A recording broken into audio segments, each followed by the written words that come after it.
అందరికీ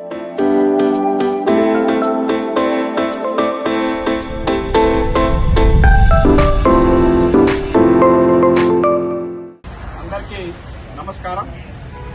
ఈరోజు అప్పలపల్లి మండల కేంద్రంలో కాంగ్రెస్ పార్టీ ఆధ్వర్యంలో గత 30 సంవత్సరాలుగా సుదీర్ఘ పోరాటం చేస్తున్నటువంటి ఒక సమస్య, ఎస్సీలను 59 కులాలు ఉన్నటువంటి ఎస్సీలను ఏబీసీలుగా వర్గీకరించాలని చెప్పి ఆనాడు మందకృష్ణ మాదిగ గారు మరి వర్గీకరణ కోసం 1995లో ఉద్యమాన్ని ప్రారంభించి నేటికి 30 సంవత్సరాలు గడిచినాయి. మరి 30 సంవత్సరాలు గడిచినటువంటి ఈ సుదీర్ఘ కాలంలో ఎన్నో మార్పులు, ఎన్నో చార్పులు, ఎన్నో పోరాటాలు జరిగినాయి. ఎంతో మంది బలిదానం కూడా చేయడం జరిగింది.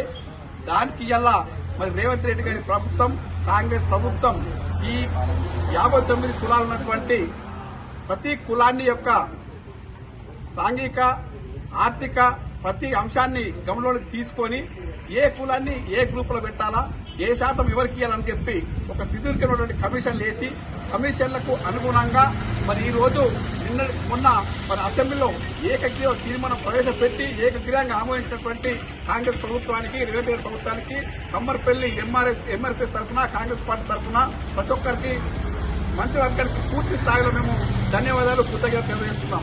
ఎందుకంటే మాదిగలకు అన్యాయం జరిగింది, మాదిగలతో ఉన్నటువంటి ఉపకులాలకు అన్యాయం జరిగింది. మరి 59 కులాల్లో ఉన్నటువంటి కొంతమంది మానవ సోదరులే మరి ఎక్కువ శాతము సంక్షేమ పథకాలు కావచ్చు, ఉద్యోగాలు కావచ్చు, విద్య ప్రతి అంశంలో వాళ్ళు ఎక్కువ లబ్ధి పొందిండ్రు.